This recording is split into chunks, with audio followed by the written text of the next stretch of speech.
कभी किसी की कॉपीराइट मत करें, बल्कि खुद का ऐसा वर्जन बनाएं कि लोग आपको कॉपी करना चाहें। इन्हीं सुविचारों के साथ मैं आपका दोस्त और होस्ट इमरान खान आपके अपने YouTube channel UP board math science से स्वागत करता हूं आप सभी का। आज का वीडियो क्लास 10th से रिलेटेड है और आपको पता है कि हम लोग नूतन पब्लिकेशन कुमार मित्तल जी के द्वारा लिखी गई पुस्तक के दूसरे अध्याय के क्वेश्चन नंबर 10 तक मल्टी ऑब्जेक्टिव क्वेश्चन का क्लियरिफिकेशन कर चुके हैं। आज के इस वीडियो में क्वेश्चन नंबर 11 से लेकर क्वेश्चन नंबर 20 तक के प्रश्नों का क्लियरिफिकेशन किया जाएगा। अगर आपको हमारा चैनल पसंद आ रहा है तो अपने दोस्तों को बताइए और ज्यादा से ज्यादा हमारे चैनल को सब्सक्राइब कीजिए, वीडियो को लाइक कीजिए, कमेंट कीजिए। आपकी ये छोटी सी गतिविधि हमारी हौसला अफजाई करती है। समय व्यर्थ न करते हुए सीधे क्वेश्चन नंबर 11 आपकी स्क्रीन पर। अध्याय 2 का क्वेश्चन नंबर 11 वर्ष 2018 और 2012 की यूपी बोर्ड परीक्षा में पूछा जा चुका है। क्वेश्चन कह रहा है कि एक विलयन में हाइड्रोक्साइड आयन का सांद्रण 1 × 10⁻12 मोल प्रति लीटर है। ध्यान रखिएगा, मोल प्रति लीटर सांद्रण या सांद्रता की इकाई होती है। और कह रहे हैं इस विलयन का पीएच मान क्या होगा। विकल्प में दिया गया है 2, 4, -2 या -4।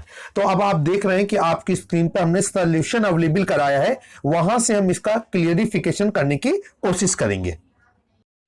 अब जो डाटा दिया गया है उस डाटे से हम अपनी आंसर शीट को तैयार करेंगे। मल्टी ऑब्जेक्टिव क्वेश्चन है, यहां पर हम आपको विस्तार पूर्वक समझा रहे हैं, लेकिन आपको एग्जाम के दौरान सिर्फ पॉइंट टू पॉइंट इसे नोट करना है और जल्द से जल्द इसे सॉल्व करके टिक कर देना है, क्योंकि वहां पर आपको सीधे उत्तर बताना है, ना कि ये देखा जाएगा कि आपने किस लेवल की क्रियाविधि को अपनाया हुआ है। तो यहां पर हमने लिखा कि विलयन में हाइड्रोक्साइड आयन अर्थात OH आयन की सांद्रता कितनी है, 1 × 10⁻12 मोल प्रति लीटर, और विलयन का पीएच मान कितना है, क्वेश्चन मार्क का लिया। अब देखिए भाई, हम जानते हैं कि जल का आयनिक गुणनफल कितना होता है। जल का आयनिक गुणनफल होता है 1 × 10⁻14 मोल प्रति लीटर।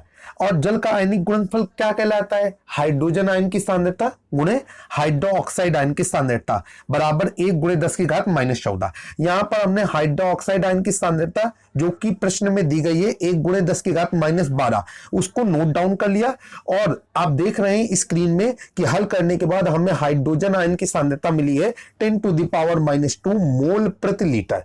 अब आपको पता है एक हमारा फार्मूला होता है, सोरेनसन ने यह फार्मूला बनाया हुआ है कि यदि हमें हाइड्रोजन आयन की सांद्रता दी गई हो तो हम पीएच मान निकाल सकते हैं, और यदि पीएच मान दिया गया हो तो हम हाइड्रोजन आयन की सांद्रता निकाल सकते हैं। तो हमने यहां पर फार्मूला लगाया कि हाइड्रोजन आयन की सांद्रता बराबर 10⁻⁻ पीएच मान। अब यहां पर हमने हाइड्रोजन आयन की सांद्रता लिख दी 10⁻2 बराबर 10⁻⁻ पीएच। आप सभी लोग जानते हैं कि मैथमेटिक्स से हमारे पास एक फार्मूला होता है कि a⁻m बराबर a⁻n। तो m बराबर n, मतलब घात और आधार में यदि कोई सिस्टम दिया गया है और उनके आधार आपस में बराबर हैं तो घाते भी आपस में बराबर हो जाएंगे। तो हम यहां पर देख रहे हैं कि 10⁻⁻ पीएच बराबर 10⁻2।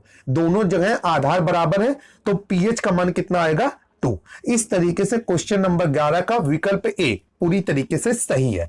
आई होप कि आपको इसका क्लियरिफिकेशन बहुत बेहतर तरीके से समझ में आया होगा। और यहां से मैंने आपको पिछले वीडियो में बताया था कि क्वेश्चन नंबर 10 की जो भी बातें हैं सॉल्यूशन से संबंधित वो आप क्वेश्चन नंबर 11 से अपडेट करेंगे, क्योंकि मैंने आपसे कहा था कि मैं कम से कम समय में ज्यादा से ज्यादा प्रश्नों को हल करने के बारे में विचार कर रहा हूं। क्वेश्चन नंबर 12 अब आपकी स्क्रीन पर। प्रश्न संख्या 12 भी एक आंकिक प्रश्न है। प्रश्न कह रहा है कि एक जलीय विलयन का पीएच मान 4 है। विलयन के हाइड्रोजन आयन की सांद्रता मोल प्रति लीटर में क्या होगी। 4 विकल्प दिया गया है। तो अभी आप जान रहे हैं कि क्वेश्चन नंबर 11 मैंने जिस तरीके से हल किया है उसी तरीके से हम क्वेश्चन नंबर 12 को भी कंप्लीट करेंगे।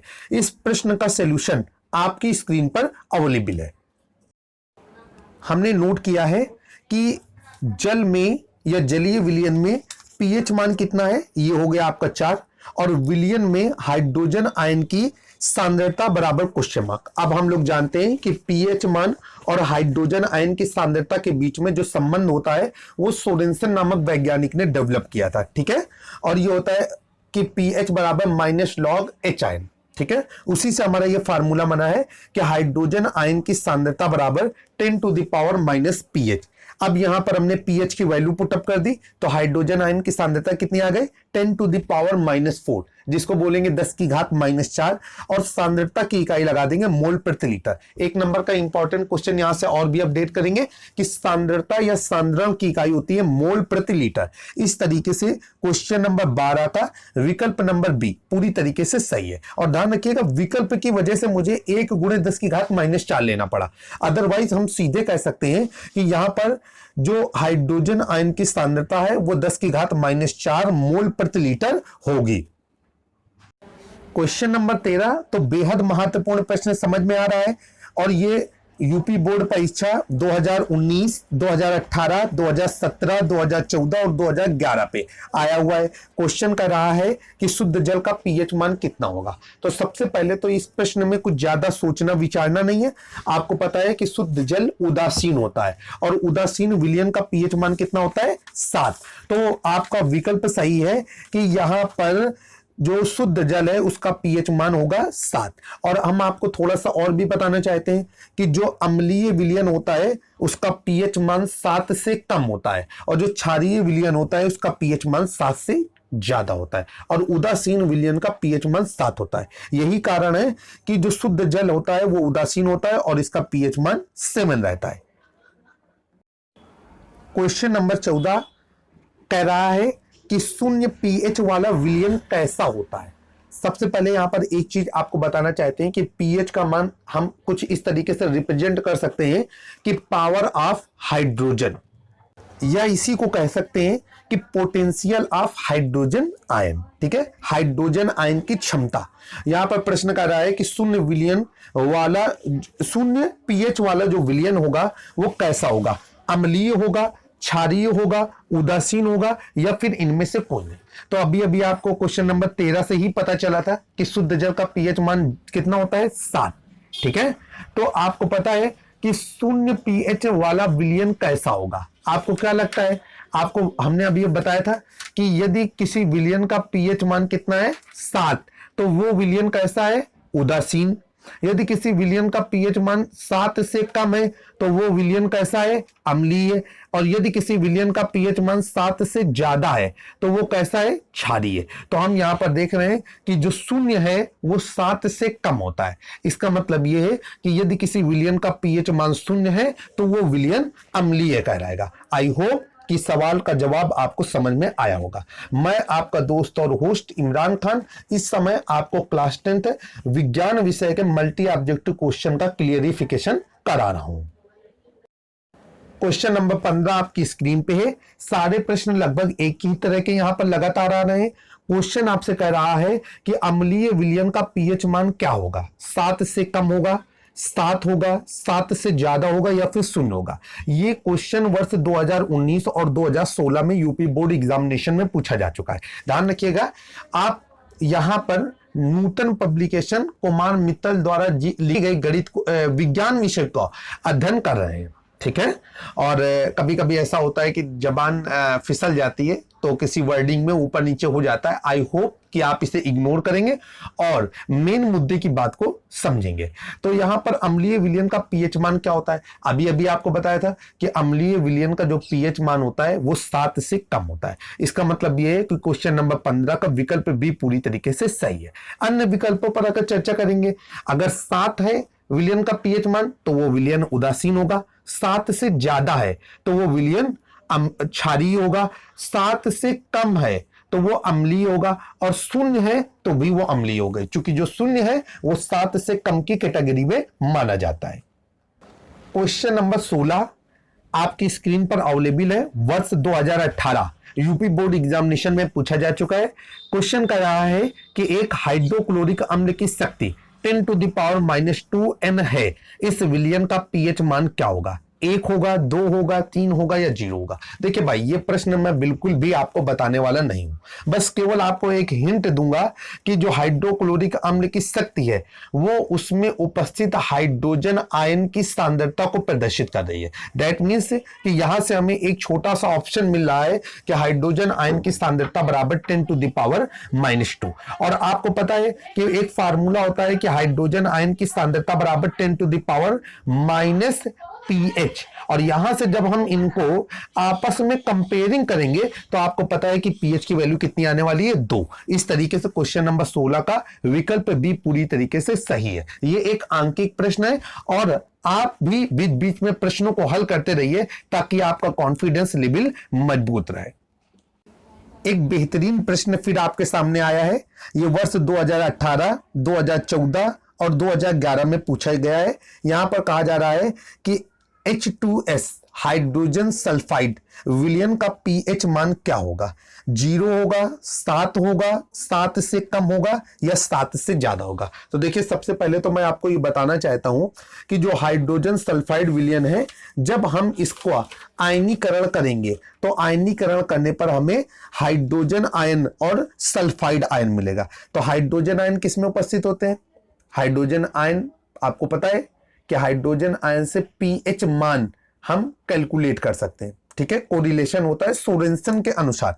तो यहां पर जो H2S का पीएच मान होगा वो 7 से कम होगा, क्योंकि H2S एक कैसे विलयन का निर्माण कर रहा है? अम्लीय विलयन का निर्माण कर रहा है। किसके कारण? हाइड्रोजन आयन की उपस्थिति के कारण। तो 17 का विकल्प सी पूरी तरीके से सही है। क्वेश्चन नंबर 18 आपकी स्क्रीन पर। क्वेश्चन नंबर 18 एक बेहतरीन प्रश्न है। वर्ष 2011 बोर्ड एग्जामिनेशन में पूछा जा चुका है। बताया जा रहा है कि 4 विलयन है ए बी सी डी और इन विलयनों के पीएच मान क्या है? 11 है, 9.5 है, 3.5 और 6.5 क्रमशः है। मतलब विलयन ए का पीएच मान है 11, विलयन बी का पीएच मान है 9.5, विलयन सी का पीएच मान है 3.5 और विलयन डी का पीएच मान कितना है? 6.5। अब कह रहे हैं इसमें सर्वाधिक क्षारीय विलयन कौन सा होगा?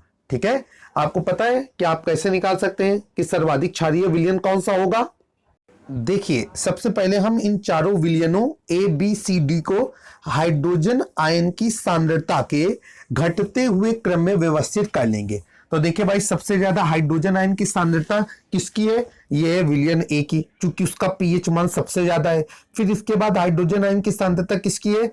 ये है विलयन बी की, क्योंकि उसका पीएच मान 9.5 है। फिर किसका है हाइड्रोजन आयन की सांद्रता सर्वाधिक? विलयन डी की, क्योंकि उसका पीएच मान है 6.5। और इसके बाद फिर किसका नंबर आता है? विलयन सी का, क्योंकि उसमें पीएच मान है 3.5, इसलिए उसके हाइड्रोजन आयन की सांद्रता सबसे कम हो गई। कैसे निकाली जाती है ये आप क्वेश्चन नंबर 11 और 12 में भरी बाती देख चुके हैं। अगर आपको फिर भी नहीं समझ में आया है तो एक बार आप अपने लिए इस क्वेश्चन के बारे में हमसे कमेंट बॉक्स में पूछिएगा, हम वहां पर आपको इसका पूरा क्लियरिफिकेशन देंगे। अब आपको पता है कि आपने चारों विलयनों ए बी डी सी में हाइड्रोजन आयन की सांद्रता का बड़े से छोटे की ओर क्रम व्यवस्थित कर लिया है। तो आपको पता है जिसमें हाइड्रोजन आयन की सांद्रता ज्यादा होती है वो विलयन सर्वाधिक क्षारीय होता है। तो किस विलयन में हाइड्रोजन आयन की सांद्रता सबसे ज्यादा है? विलयन ए में। इसलिए क्वेश्चन नंबर 18 का विकल्प ए पूरी तरीके से सही है। इन चारों विलयनों में से विलयन ए की क्षारीयता या विलयन ए सर्वाधिक क्षारीय कहलाएगा। क्वेश्चन नंबर 19 आपकी स्क्रीन पर। क्वेश्चन नंबर 19 आपकी स्क्रीन में। क्वेश्चन नंबर 19 वर्ष 2015 में पूछा जा रहा है कि क्षारीय विलयन में फिनॉल फिथिलीन सूचक का रंग कैसा होता है? लाल, पीला, नीला या रंगीन? भाई देखिए, इस प्रश्न को आपको थोड़ा सा लर्न करना पड़ेगा, ठीक है? और यहां पर मैं आपको जवाब तो बता रहा हूं आंसर शीट से देख करके, और आप इसको अपने माइंड में अच्छी तरीके से बैठा लेंगे। यहां अम्ल क्षार सूचकों की बात कर रहे हैं और क्षारीय विलयन में फिनॉल फिथिलीन सूचक जो होता है इसका रंग कैसा हो जाता है? इसका रंग हो जाता है लाल। क्वेश्चन नंबर 19 का विकल्प ए पूरी तरीके से सही है। क्वेश्चन नंबर 20 आपकी स्क्रीन में। प्रश्न है कि क्षारीय विलयन में मेथिल ऑरेंज का रंग कैसा होता है? अब यहां पर कह रहा है कि ऑरेंज होता है या पीला होता है, नीला होता है या रंगहीन होता है। तो यहां पर भी आपको इसे लर्न करने की जरूरत है, आपको करना पड़ेगा। क्षारीय विलयन में मेथिल ऑरेंज का रंग पीला होता है।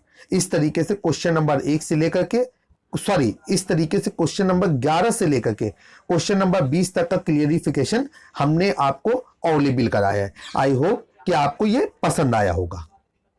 यदि आपको हमारे वीडियो पसंद आ रहे हैं तो अपने दोस्तों से कहकर हमारे चैनल कराएं, ताकि आपके दोस्त भी बेहतर से बेहतर चीजों को समझ सकें। मैं आपका दोस्त इमरान, जल्द ही नए वीडियो के साथ मुलाकात होगी। तब तक के लिए नमस्कार, धन्यवाद।